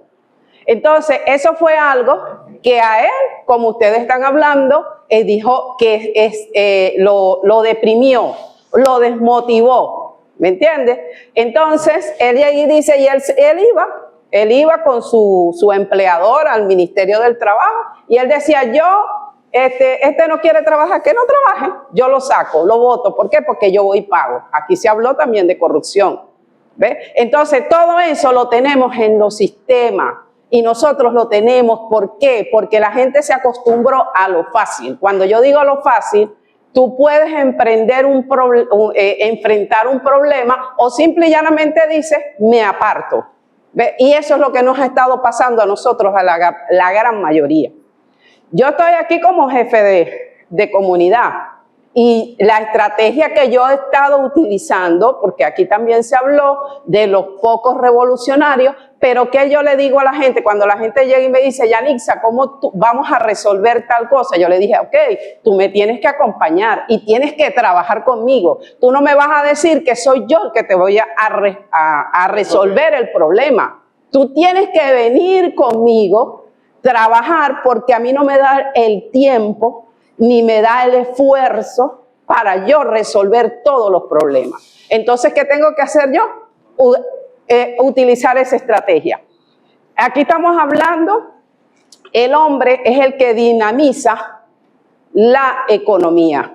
Y entonces lo primero sería que en esa constituyente, y ahorita que se dice que el trabajador, ¿verdad? La ley del trabajo es para un trabajo social. Bueno, yo incluiría también la parte económica. ¿Ves? Que nosotros dinamicemos. Hay personas que dicen, también aquí se dijo sobre el emprendimiento. Mira, en el 2010 yo participé en varios tipos de investigación y viendo todo lo que era la conducta del venezolano, el venezolano tiene un chip. El chip es que tú vas a ser una persona que te van a mandar. Entonces, con los emprendimientos, ¿qué es lo que se está pidiendo? Se está viendo si tú tienes una habilidad, ponla en práctica, porque de allí pueden salir grandes negocios. Y cuando yo digo negocio, no lo digo en la parte para el capital, sino simple y llanamente para que tú soluciones problemas. ¿Ves? Tú innovas, pues, y puedes resolver problemas. Entonces, todo eso nosotros los tenemos que plantear. Ustedes se están planteando eso. Y nosotros somos pueblo. Y nosotros formamos parte de una familia. Y resulta que la conducta que nosotros tenemos, nosotros eso lo reflejamos en nuestros hijos. ¿Ves? Entonces, eso también los hijos lo copian. Y eso es lo que ahorita se está llevando a los jóvenes. A mí me gustó la intervención de esa muchacha, pero también hay otra persona que un joven que él también planteó una solución. ¿Y qué tenemos que hacer? Nos tenemos que ir a las escuelas. Tú eres sociólogo. Bueno, entonces tú sabes que a través de la educación es que se cambian las sociedades. Nosotros tenemos que ir y llevar eso a los colegios. Centrarnos allí en el colegio, no solamente en la comunidad.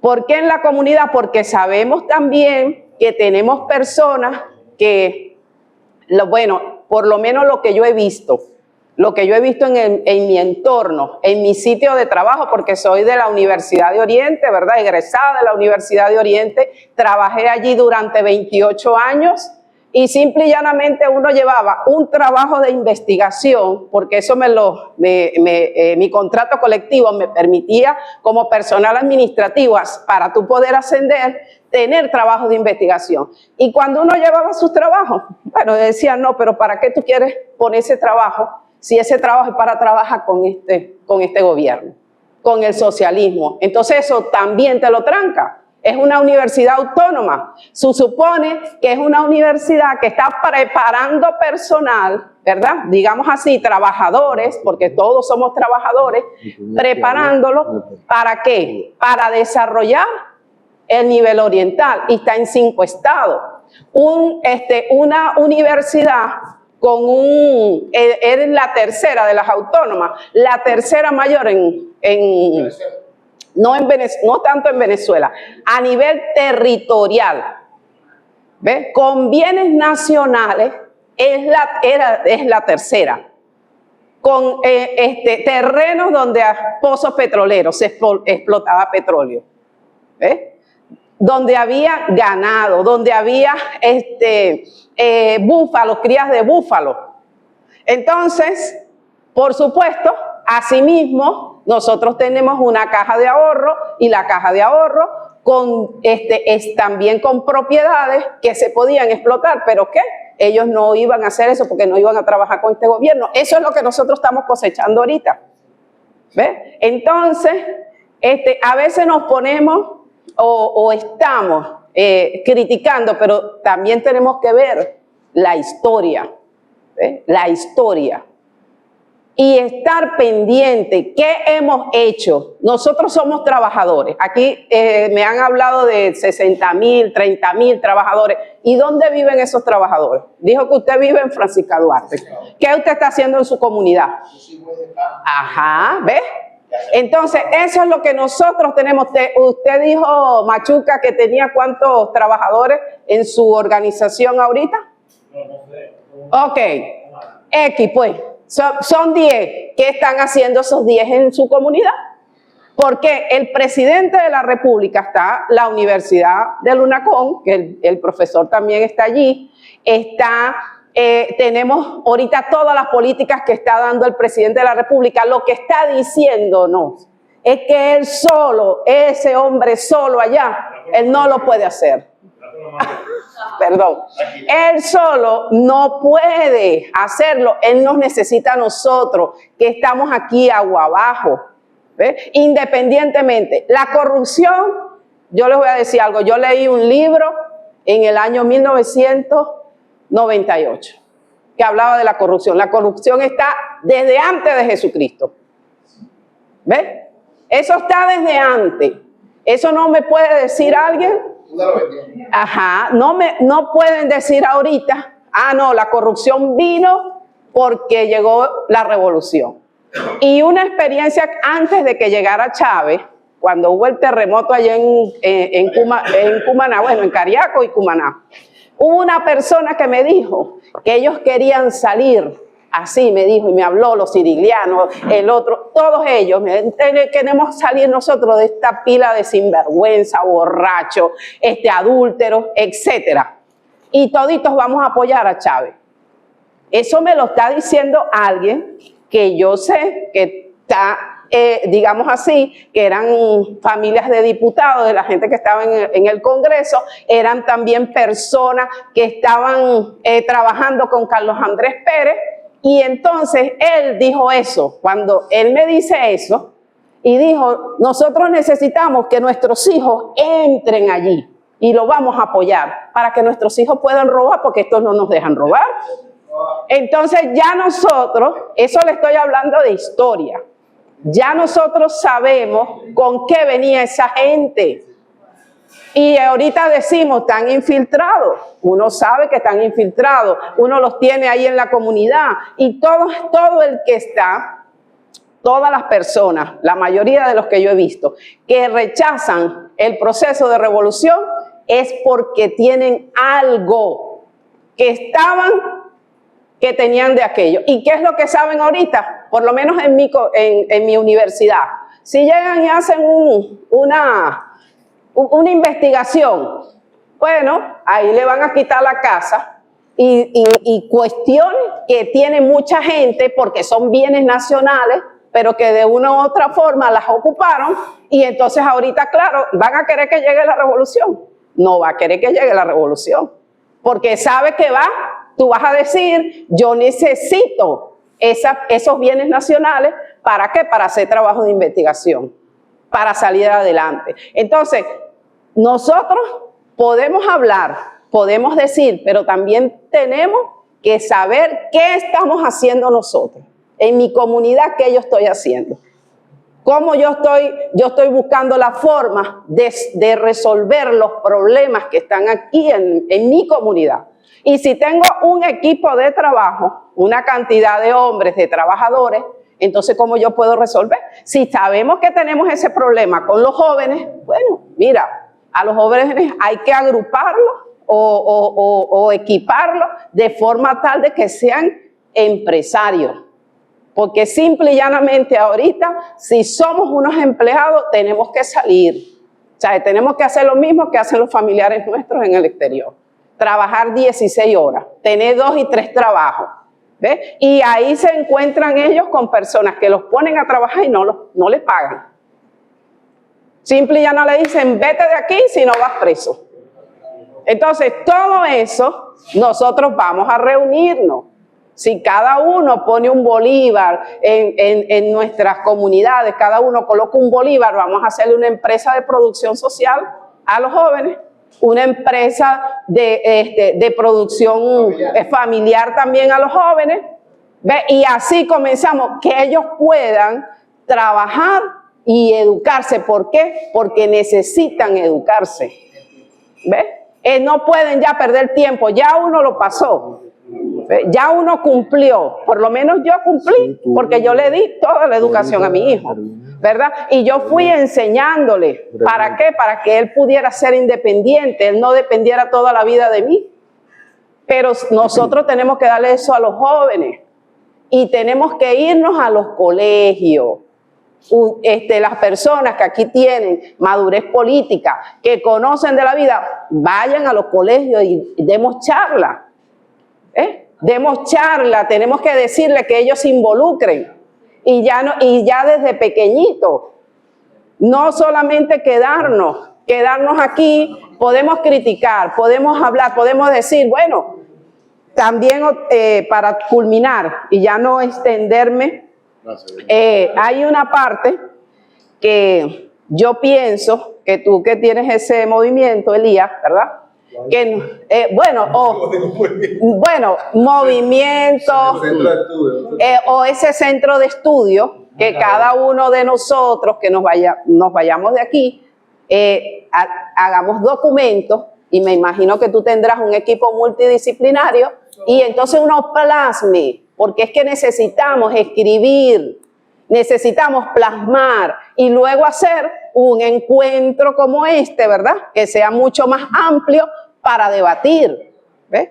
Eso es lo que, bueno, hasta ahora yo hago esa propuesta. A nosotros nos han engañado, compañeros. La narrativa del socialismo está falsificada. Esto que nos están aplicando a nosotros no es en ningún momento socialismo.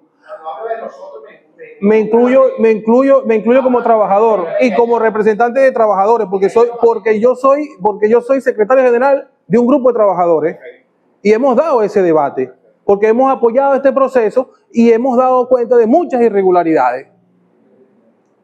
¿Cómo va a ser posible que nosotros le vamos a dar un cheque en blanco a estos compañeros, ¿verdad?, que quieren ir a una constituyente que puede traer reformas a la ley, cuando muy bien el compañero ya dice, no me cumples con la actual, no me cumples con el pacto social que nos hemos dado? Usted ha dicho muy bien y ha citado artículos que refieren al mundo del trabajo. El artículo 91, que nos habla del salario que debe alcanzar la canasta básica o aproximarse, es un artículo que es letra muerta y este gobierno no lo defiende. Este es un gobierno que debemos recordar que inicialmente hacía aumentos cada vez que se disparaba la inflación, y desde la noche a la mañana este régimen pactó con Fede Cámara, y como muy bien se dice aquí, dicen que no se aumenta el salario porque ellos no pueden pagar nuestras prestaciones sociales. Ahora yo le pregunto, ¿quiénes son los que vamos a revisar si eso es verdad o no? ¿No son las figuras sindicales que deben de revisar y discutir con el patrón si lo que ellos exponen es verdad o no? Entonces, a nosotros se nos vendió la idea de que aquí el salario no se podía aumentar porque aumentaba la inflación. Bueno, aquí hay 3 años que no se aumenta el salario, vamos para 4 y la inflación va para arriba. 4 años en marzo vamos a cumplir. 4 años en marzo vamos a cumplir sin aumentar el salario, tanto así que esta inflación con el salario mínimo pronto va a desaparecer, ya está en centavos de dólar. Entonces, si nosotros no discutimos esa que es la realidad de nuestra microeconomía, porque esa es la economía que nos encontramos nosotros en el día a día, oye, estamos dándole un cheque en blanco a esta narrativa que nos lleva a una utopía de que algún día, de que vamos a alcanzar, mientras vemos nuestra realidad que no es así. Entonces, tenemos que reconocer que la figura sindical, repito, es importante. Es muy importante la institucionalidad, el respeto a la libertad sindical y lo que representa la institucionalidad sindical. Si nosotros dejamos que señalen al sindicalismo sin permitirle que democráticamente ellos se renueven, no, porque son corruptos, vamos a la raíz del problema. ¿Quién los corrompe? Si tú le impides que hagan elecciones, porque se impidió un tiempo por pandemia, y cuando vino la mesa de diálogo social con la OIT a Venezuela en el 2021, ahí fue que medio permitieron las elecciones, con todo tipo de obstaculización. Entonces, cuando veo compañeros que se quejan de la situación, y sí, es un producto de un sistema capitalista, no podemos obviar que aquí tenemos 20 años con gobiernos que se suponen que son socialistas. Tenemos con Nicolás Maduro, tenemos más de 10 años gobernando. Me van a decir ustedes que Maduro no sabe la problemática que estamos viviendo nosotros. Entonces, o nosotros somos cola, movimiento obrero, trabajadores, comunidad, o somos cola o somos cabeza. ese es el debate que yo traigo acá. Yo soy, y reitero, soy oposición por la izquierda, porque tampoco estoy de acuerdo con lo que está haciendo la ultraderecha. Ni María Corina. ¿Cómo dijiste? No, negativo, compañero. Negativo, compañero. Vea, María Corina tiene todos los errores del mundo. Pero yo le voy a decir algo. No hubiera ese tipo de personas como María Corina si no tuviéramos el tipo de gobierno que está llevando esta situación como está. Camarada, vamos a diálogo. Ok. Entonces, no, el compañero hay que aclararle la duda. Entonces, ¿qué pasa? Nosotros tenemos que organizarnos, compañeros, y tenemos que dar muchos debates para ponernos de acuerdo. Porque si nosotros seguimos engañándonos y diciendo que las cosas están bien, nos van a seguir manipulando, llevándonos a una situación donde no nos da ningún tipo de resultado en cuanto a nuestra vida cotidiana. Entonces, el debate hay que darlo. La compañera me parece importante. Compañera, vea, usted dice que el hombre está solo y que por eso es que el país está así. No, él no está solo, él está consciente de lo que está pasando. Yo soy testigo y yo doy fe de que no hay hueso sano en esta situación. Yo he ido al Ministerio del Trabajo, no me dan respuesta. Yo he ido a INSACEL, no me dan respuesta. Yo he ido a recuperar las herramientas de lucha de los trabajadores, que son el espacio sindical y los delegados de prevención, porque los delegados de prevención es una herramienta muy importante para los trabajadores porque se refiere a sus condiciones de salud y seguridad. He visto compañeros que han muerto y a mí INSACEL no me da respuesta.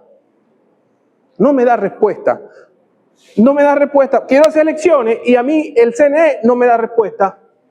Entonces, la empresa privada, sabiendo cómo está este sistema de corrupto, aprovecha con su capital y termina de engrasar lo que tenga que engrasar.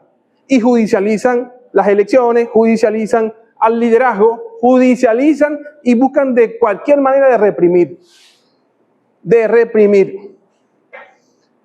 Uno se mete a revolucionario porque uno se sensibiliza por la problemática que viven tus compañeros, porque vive tu vecino, porque vive tu compañero de trabajo.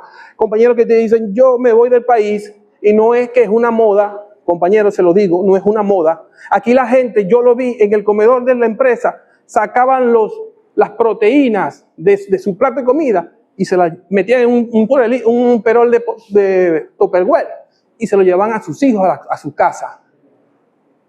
Se comían nada más los carbohidratos y el juguito. Eso era una realidad. Aquí hay gente que vio morir compañeros porque, bueno, el doctor de la empresa dijo, tú estás apto, operado del páncreas. Tú estás apto, anda a trabajar, agarra la caja de herramientas. Después el señor sale reventado a un hospital y en el hospital se muere. Entonces, uno se mete en esta lucha y quiere expresar lo que uno dice por ese tipo de situaciones que uno ve, ese tipo de injusticia. Y las cosas hay que llamarlas por su nombre. Yo sé que le puede doler a alguien aquí, pero si nosotros queremos cambiar este país, tenemos que ser autocríticos, como dijo el compañero al principio. Entonces, nos están falsificando el socialismo, compañero. Tenemos que buscar un socialismo verdadero que verdaderamente le dé soluciones al pueblo. Muchas gracias. Le damos gratamente las gracias por estar presente estos 3 días acá. Es importante, de alguna manera, el espacio, y el compañero Pedro hacía un llamado. Creo que los que estemos dispuestos a encontrarnos nuevamente, nos están avisando para ver cuándo es posible generar otra reunión de debate para ir complementando las cosas que de aquí han salido, pues, ¿no? Desde el Centro de Formación Guayana, en nombre de su directiva, en nombre de su equipo de trabajo, de la militancia que tenemos, le damos las gracias al compañero Elías Agua, al compañero Iturriza y a los compañeros que andan por ahí tomando fotos, por estar presentes, por ser parte del ánimo que imprime el dinamismo a esta conversa, pues, ¿no? Entonces, en nombre de nosotros, muy agradecido por estar presente acá. Y bueno, con esto cerramos entonces la intervención con unas palabras del día aquí del equipo. Gracias,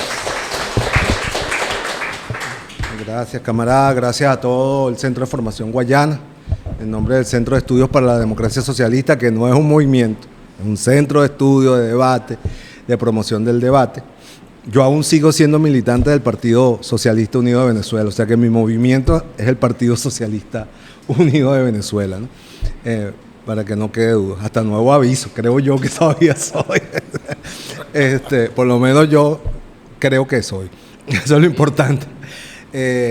Por este bonito esfuerzo de 3 días de debate de diversos temas, y sobre todo que hablaron ustedes, porque a veces en Caracas creemos que los que pensamos y los que decimos son la gente que está en Caracas.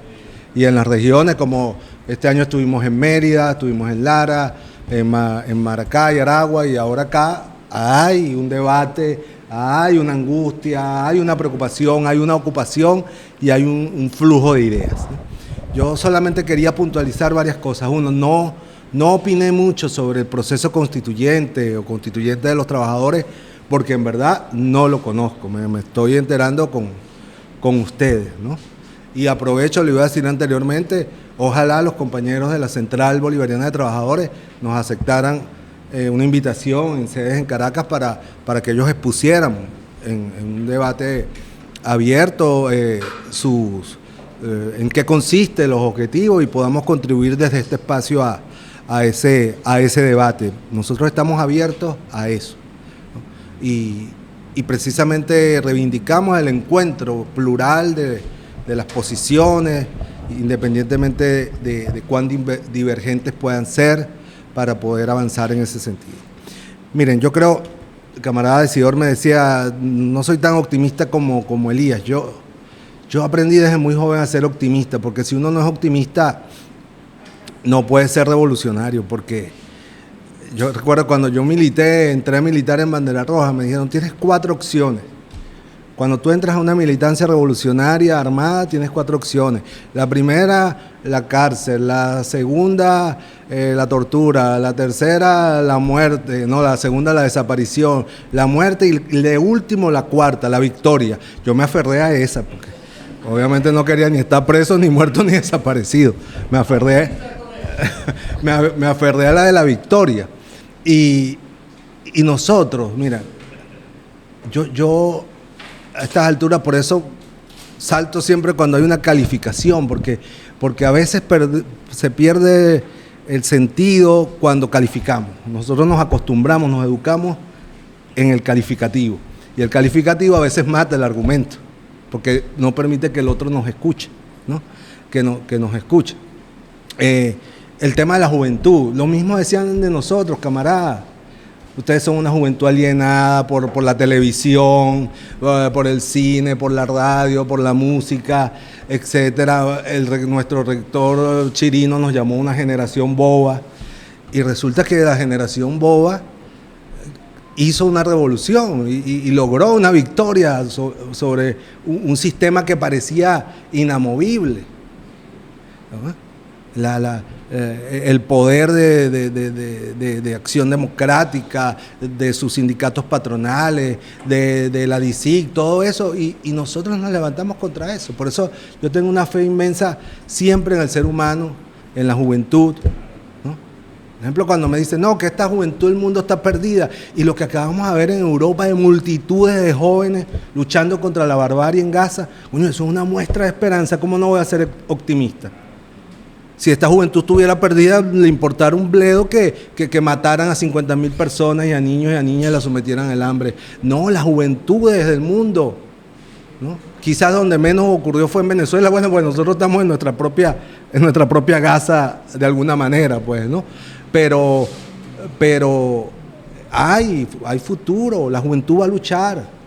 Y la contradicción fundamental ahorita es entre humanismo y barbarie. Ni siquiera es socialismo o derecha, o capitalismo socialismo, o derecha izquierda.